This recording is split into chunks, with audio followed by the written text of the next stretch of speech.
ఒకటి చెప్తున్నా చూడండి. ఫస్ట్ పవన్ కళ్యాణ్ గెలుపు పక్క అయినప్పుడు వంగ గీత ఒక సైడ్కి వచ్చేది. ఒక సైడ్కి వచ్చేసిన డబ్బు ఎలా పంచి పెడతారో ఒక మాట చెప్పండి. పంచి పెట్టరని ఎందుకు అనుకుంటున్నారు? ఎందుకు పంచి పెడతారు? ఓడించాలని. 50 to 50% ఉంటే బరాబర్ ఉంటే ఆమె మీద పోటీ ఈయన మీద పోటీ అని పంచి పెడతారు. ఈయన ఆల్రెడీ 99% కన్ఫర్మ్ అయిపోయాడు కదా. కన్ఫర్మ్ అయిపోయినప్పుడు ఆ 1% కోసం ఎందుకు పంచి పెట్టదు? ఆ డబ్బులు ఎవరైతే నీకు చిత్తూరు నుంచి వస్తున్నారో, లేకపోతే గుడివాడ నుంచి వస్తున్నారో, లేకపోతే గుంటూరు నుంచి వస్తున్నారో వాళ్ళ ఖజానాలోకి వెళ్ళిపోతాయి ఈ డబ్బులు. జగన్మాయి పంపించే డబ్బులు అన్ని. అంతే తప్ప ఇక్కడ ఓటర్లకు ఏమి లాభం? అంటే ఇప్పుడు పిఠాపురం పేరు చెప్పి డబ్బులు పంపిస్తే అవి కూడా మీ జగన్ మామికి నష్టమే అంటవా?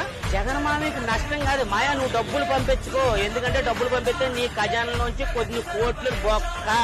నువ్వు పంపించుకో. వారు వన్ సైడ్ అంటావు? వారు వన్ సైడ్ కాదండి. డూఆర్ డైర్ లో ఒక మనిషి యుద్ధం రైడ్కి వెళ్ళాడంటే మొత్తం 7 తెచ్చేస్తే ఎలా ఉంటది? అలాంటి రైడ్ ఇక్కడ పవన్ కళ్యాణ్ గారు చేస్తారు. అతనికి సపోర్ట్ గా